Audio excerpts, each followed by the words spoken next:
Gracias, señora presidenta. Bueno, ahora sí que ha comenzado la moción de censura, ¿verdad? Yo creo que es usted consciente, señor Casado, de que esta no es una moción de censura contra el Gobierno, es una moción de censura contra usted. Fíjese, yo siempre le he tenido y se lo mantengo un enorme respeto intelectual. Hoy ha hecho usted aquí un discurso político brillante. Usted ha hecho hoy aquí un discurso político canovista que se engarza en las tradiciones conservadoras de la derecha española más inteligente. Pero creo que usted está consciente, como yo, de que llega tarde ese discurso. Señoría, en esta moción se libra una batalla en la derecha, una batalla por la definición del liderazgo. El señor Abascal presenta esta moción porque quiere salir de aquí como líder moral de la derecha y quiere que su formación política sea directora del conjunto de los partidos de derechas en la oposición. Y creo que es usted perfectamente consciente de ello y por eso ha hecho el discurso que ha hecho usted hoy aquí. Pero llega tarde. Le voy a dar algunos datos que seguramente usted conoce, pero quizá no todos sus diputados. Ayer, antes de empezar el debate de la moción de censura, una famosa encuestadora distribuyó una nota con algunos datos que ilustran cómo está la guerra civil que tienen ustedes entre sí.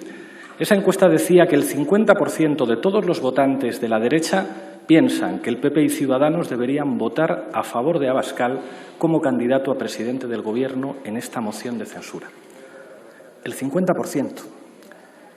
La encuesta dice que más del 80% de los votantes del Partido Popular piensan que su partido debería votar a favor o abstenerse en esta moción, entre los cuales son mayoría los que querrían que ustedes votasen a favor. El 70% de los votantes de Ciudadanos, señora Arrimadas, querrían que usted diera la orden a sus diputados de votar a favor o de abstenerse. Y prácticamente están igualados los que querrían votar a favor y los que querrían abstenerse. Si los datos de esta encuestadora, señor Casado y señora Arrimadas, son más o menos ciertos, ustedes están perdidos. Ustedes están en un atolladero del que no van a poder salir y en el que se han metido ustedes solitos. Le diré otra cosa, señor Casado.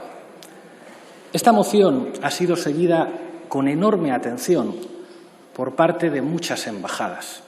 No solamente la Embajada de la República Popular China, también las embajadas de todas las potencias de la Unión Europea. Y no porque a los países europeos y a sus cancillerías les preocupe lo que diga el señor Abascal, conocen perfectamente a la ultraderecha, sino porque saben que usted depende del señor Abascal. En Europa saben que buena parte de sus gobiernos regionales, como el de la Comunidad de Madrid y otros muchos, dependen, como le ha recordado el candidato, de la ultraderecha. Y eso en Europa no gusta. Y en Europa saben que todas las posibilidades que usted tendría de llegar al Consejo de Ministros dependerían del señor Abascal y de la ultraderecha. Y eso en Europa no gusta. Es más, lo que estamos viviendo hoy aquí es una batalla ideológica, como decía también con inteligencia el señor Espinosa de los Monteros, por el campo cultural de la derecha. Y creo, porque es usted una persona inteligente, que es consciente de que se la están ganando. Mire, señoría, le voy a recordar lo que dicen algunos líderes europeos de la tradición conservadora que usted representa y también de la tradición liberal en la que Ciudadanos ha querido verse representada. La señora Merkel calificó la alianza de su propio partido con la extrema derecha en Turingia como un mal día para la democracia y todos sabemos lo que ocurrió después. Dijo, y cito literal, «Esta Cámara debe oponerse al discurso extremista. De lo contrario, nuestra sociedad no volverá a ser la sociedad libre que es». Esto es lo que dijo la señora Merkel. que si recuerda usted en un mitin, cuando alguien fue a entregarle una bandera de Alemania, dijo que su partido no tenía ningún derecho a sacar una bandera que tiene que representar a todos los alemanes. El problema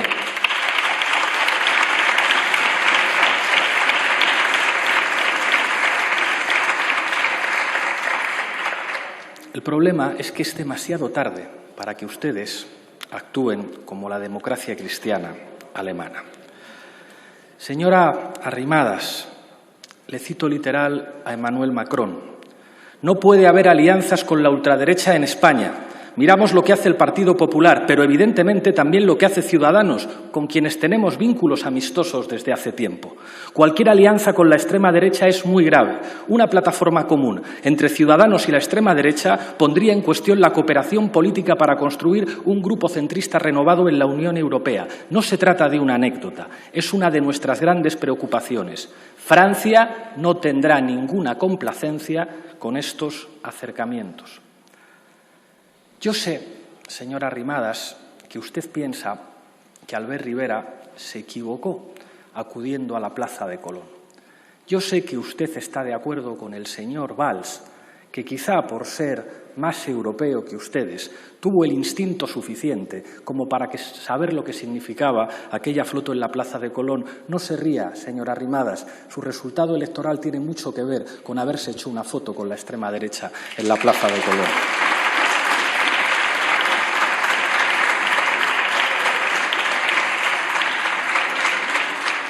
Y precisamente por eso usted despliega últimamente un discurso más inteligente que quiere acercarse un poco más a la tradición liberal, pero es demasiado tarde, porque ustedes dependen de la ultraderecha para gobernar en la Comunidad de Madrid, en el Ayuntamiento de Madrid y en otros territorios. Y de eso ustedes no pueden salir, es demasiado tarde. ¿Y sabe las implicaciones que eso tiene? Que los liberales y los conservadores europeos, señora Arrimadas, señor Casado, no les van a avalar y no van a ayudarles a que ustedes puedan volver alguna vez al Consejo de Ministros en España, porque ustedes son la puerta de entrada a la ultraderecha y eso va contra los intereses de las principales potencias europeas. Ese es el resultado de la estulticia estratégica de sus decisiones políticas en los últimos tiempos.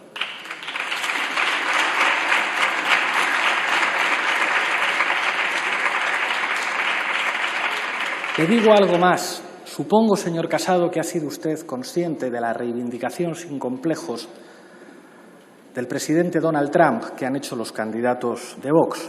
No sabemos lo que va a ocurrir en las elecciones estadounidenses, pero sospecho, y creo que usted también, que esta vez van a ganar los demócratas.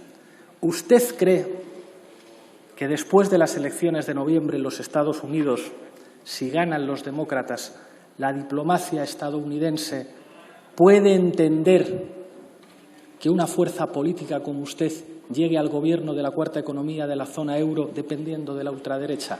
Vaya posición estratégica en la que han quedado ustedes, señorías.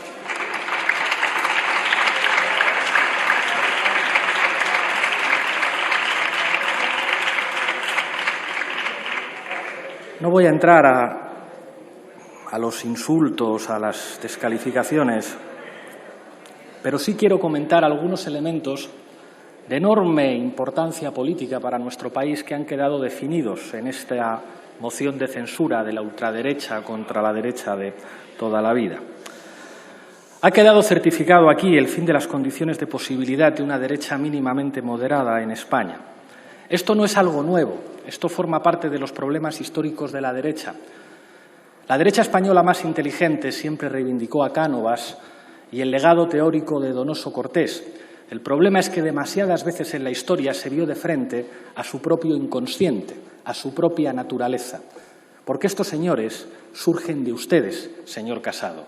Y estos señores, por desgracia, representan un inconsciente capaz de ganarles a ustedes la batalla ideológica. Yo sé, Pablo, que tú no eres un ultra, ni es una ultra la señora Ana Pastor, y hemos discutido a veces en privado, reconociéndonos como representantes de dos tradiciones políticas históricas en nuestro país que podían tener enormes diferencias. Silencio, por y que han favor. vivido situaciones de enfrentamiento en el pasado enormemente graves, pero que al menos podían reconocerse y podían hablar. Y yo sé que a ti te gustaría que ese escenario fuera posible. Lo que pasa es que aliándoos con esta gente no habéis dejado espacio político en España para que haya una derecha canovista, democristiana, que pueda reivindicarse en la tradición teórica de Donoso Cortés.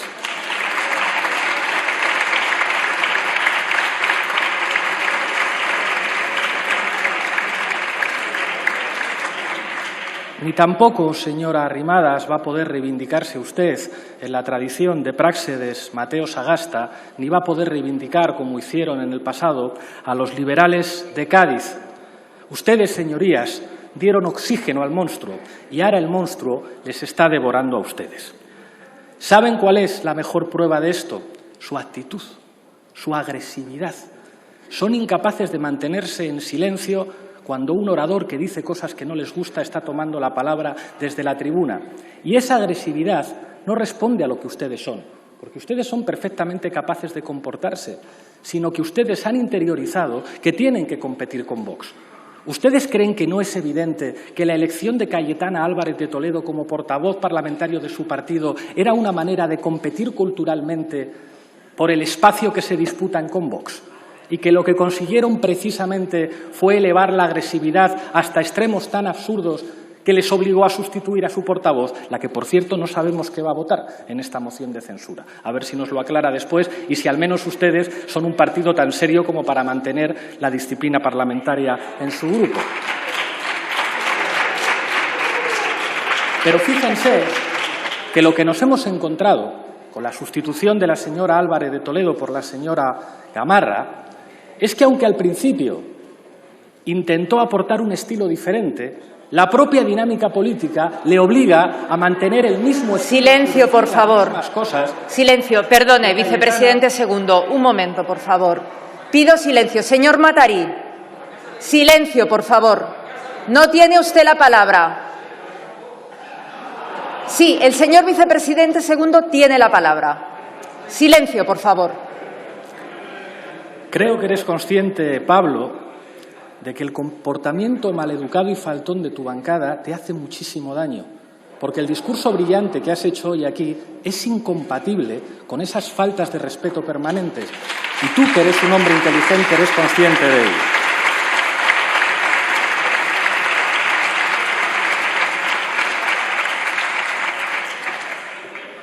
Señor Casado, este camino no tiene fin.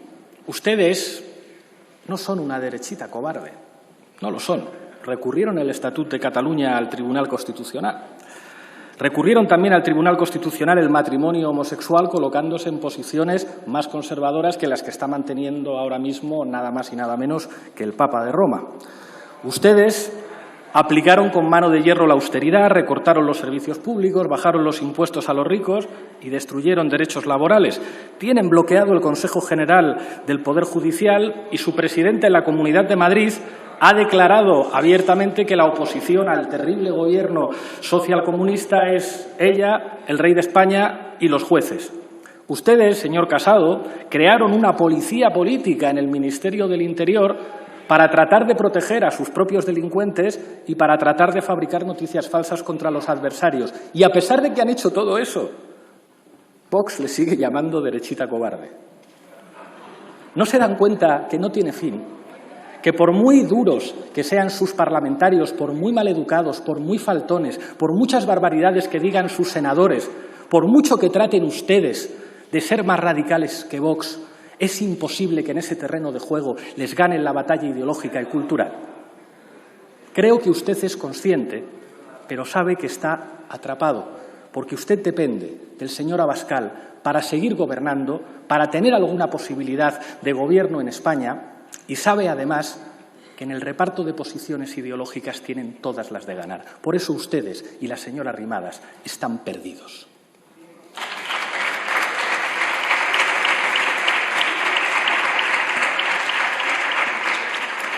Señor Casado, ser conservador, ser canovista no es solo un eslogan.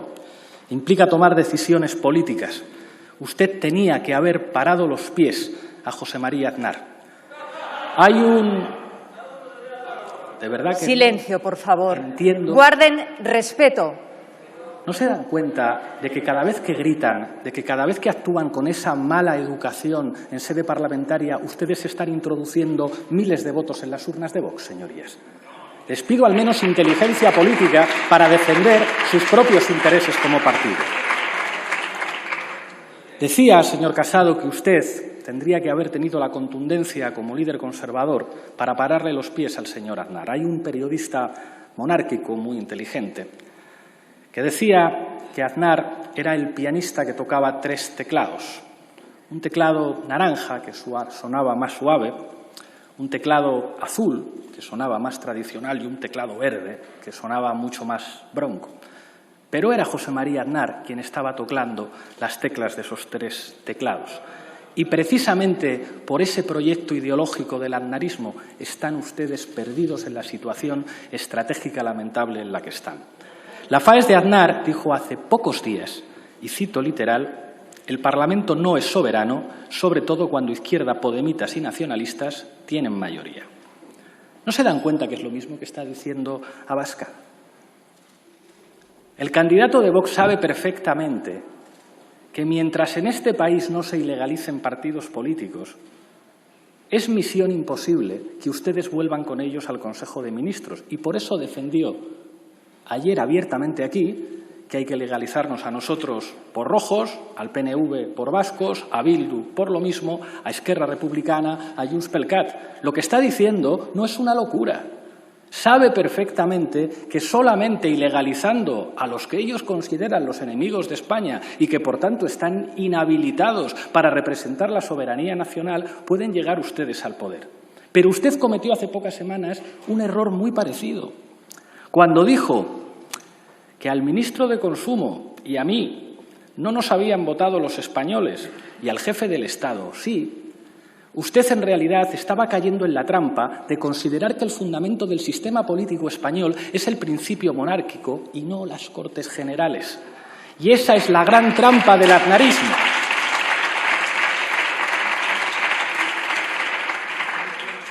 Señor Casado, la piedra angular, lo fundamental de nuestra democracia, de la que depende incluso la monarquía parlamentaria, son las Cortes. Las Cortes, no lo olvide, para ser canovista. Todo esto implica una conclusión muy evidente, y es que ustedes están inhabilitados para que lleguemos a acuerdos. Yo sé que seguramente usted está arrepentido y que si pudiera volver al pasado, igual que si la señora Arrimadas pudiera volver al pasado, comprenderían que cometieron un error enorme al darle alas a la ultraderecha. El problema es que desde el momento en el que ustedes gobiernan en las comunidades autónomas sostenidos por la ultraderecha y ustedes solamente podrían regresar al Gobierno de España dirigidos por la ultraderecha, con la ultraderecha dentro del Consejo de Ministros, ustedes saben que eso las potencias europeas, que eso unos Estados Unidos con un presidente convencional, que eso la propia mayoría de la sociedad española e incluso la mayor parte de los empresarios que saben que este país necesita una mínima estabilidad no lo van a consentir. Y eso es lo que le coloca a ustedes en una posición estratégica imposible. Hay algo que no termino de entender. Es evidente que cada vez que Vox defiende a la monarquía, está acortando la vida de la monarquía, van a terminar llamando de zarzuela diciendo por favor no me defiendan más ustedes, no me defiendan más. Se lo agradezco mucho, pero no me defiendan más. Porque en el fondo a Vox le da igual. Vox utiliza al rey de España como un significante identitario que serían capaces de echar por tierra cuando les deje de convenir. Porque no son monárquicos, son simplemente reaccionarios. Son perfectamente conscientes de que cada vez que identifican a la monarquía con la ultraderecha, lo que hacen es restar posibilidades de supervivencia histórica a la institución monárquica en España. A ellos les da igual, pero a usted no le debería dar igual. Cada vez que usted asume que la monarquía en España solamente es un referente ideológico de la derecha y del campo de los partidos de la derecha, usted construye un bloque monárquico minoritario. Y yo, como republicano, no debería decirle esto, pero como vicepresidente del Gobierno se lo tengo que decir. Respete usted la monarquía constitucional, señor Casado.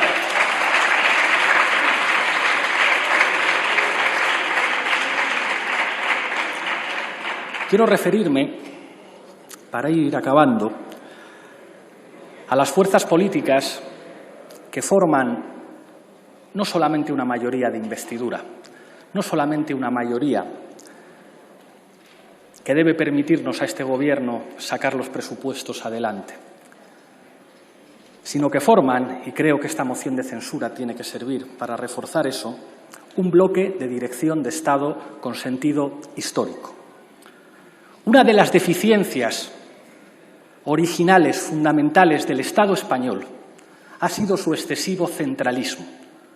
Cuando muchas de sus señorías y muchos de los que les precedieron en la representación política de la España plurinacional, decían que el Estado era demasiado madrileño, tenían toda la razón. La construcción centralista histórica de nuestro Estado, identificada además con una manera de entender la monarquía que iba en una dirección opuesta a la realidad pluricultural, plurinacional, plurinstitucional de nuestro país, nos llevaron a tener que gestionar hoy uno de los grandes problemas políticos de nuestra patria, que no es exclusivo de nuestra patria, les ocurre también a otros países europeos.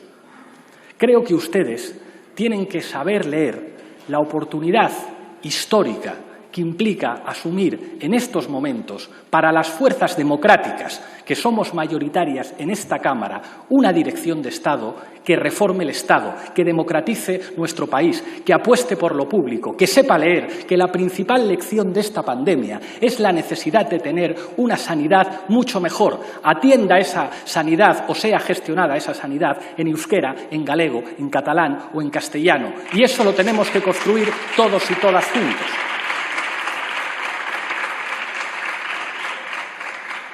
Miren, señorías, yo soy madrileño, pero me siento orgulloso de que en mi patria se hablen diferentes lenguas.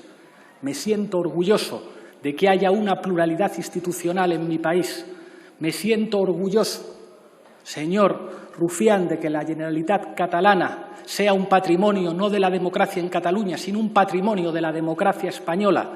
Me siento orgulloso, señores de Bildu y del PNV, de que las instituciones vascas, de que el derecho civil navarro sea un patrimonio de la democracia española. Me siento orgulloso de que los ciudadanos de mi patria se identifiquen y se emocionen con diferentes símbolos, pero todos y cada uno de ellos sepan que la bandera más hermosa es el uniforme de los profesionales sanitarios.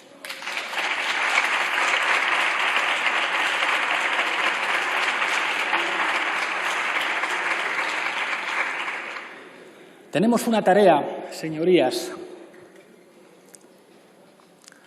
que nos va a permitir y nos debe permitir afrontar las grandes debilidades estructurales de nuestro Estado. Eso pasa por iniciar un proceso de reindustrialización que pueda limitar las carencias históricas de un modelo económico que se basó demasiado en la dependencia del turismo internacional, que se basó demasiado en la construcción y en dinámicas de burbujas inmobiliarias que fueron la base material constitutiva de la corrupción. Apostar por un desarrollo sostenible, apostar por un modelo de país diverso, plurinacional, social en Europa que se parezca mucho más a España. Dicen algunos economistas que las grandes catástrofes, al contrario de lo que pudiera parecer, no convierten a los ateos en creyentes, sino que convierten a los neoliberales en neokeynesianos. Aprovechemos la oportunidad que muchos de los que nos precedieron no tuvieron de asumir las tareas históricas de España. Este Gobierno de coalición, el primer Gobierno de coalición de la democracia recuperada, no lo puede hacer solo, tiene que contar con ustedes, señorías.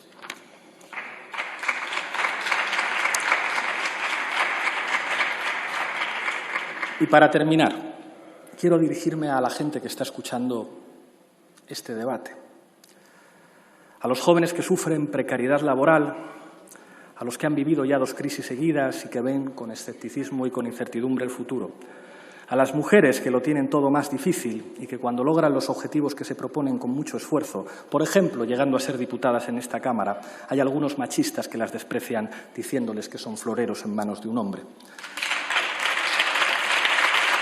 A todas las personas LGTBI que ven con miedo la posibilidad de un partido que les odia, como es Vox, pueda llegar a tener más poder en España.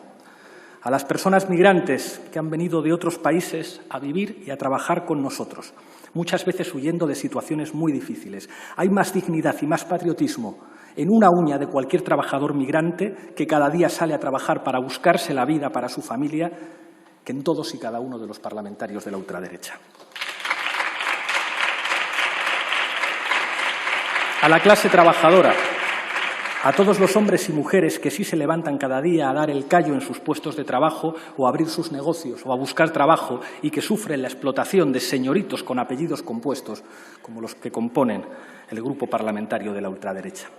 A quienes cuidan, a las sanitarias, a los enfermeros, a los trabajadores de los servicios sociales, a quienes cambian pañales, a quienes cuidan a nuestros mayores, a todas las personas que saben que el mayor orgullo de nuestra patria, que lo que nos une a todos los ciudadanos, independientemente de la lengua que hablemos o del símbolo que nos emocione, son los servicios públicos. A todas las personas que no caben en la España estrecha de la derecha. Como decía Machado, vosotros y vosotras sois lo mejor de España.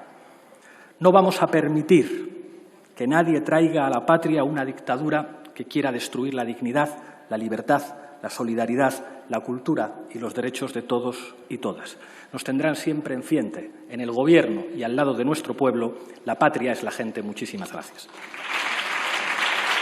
Gracias, señor vicepresidente segundo.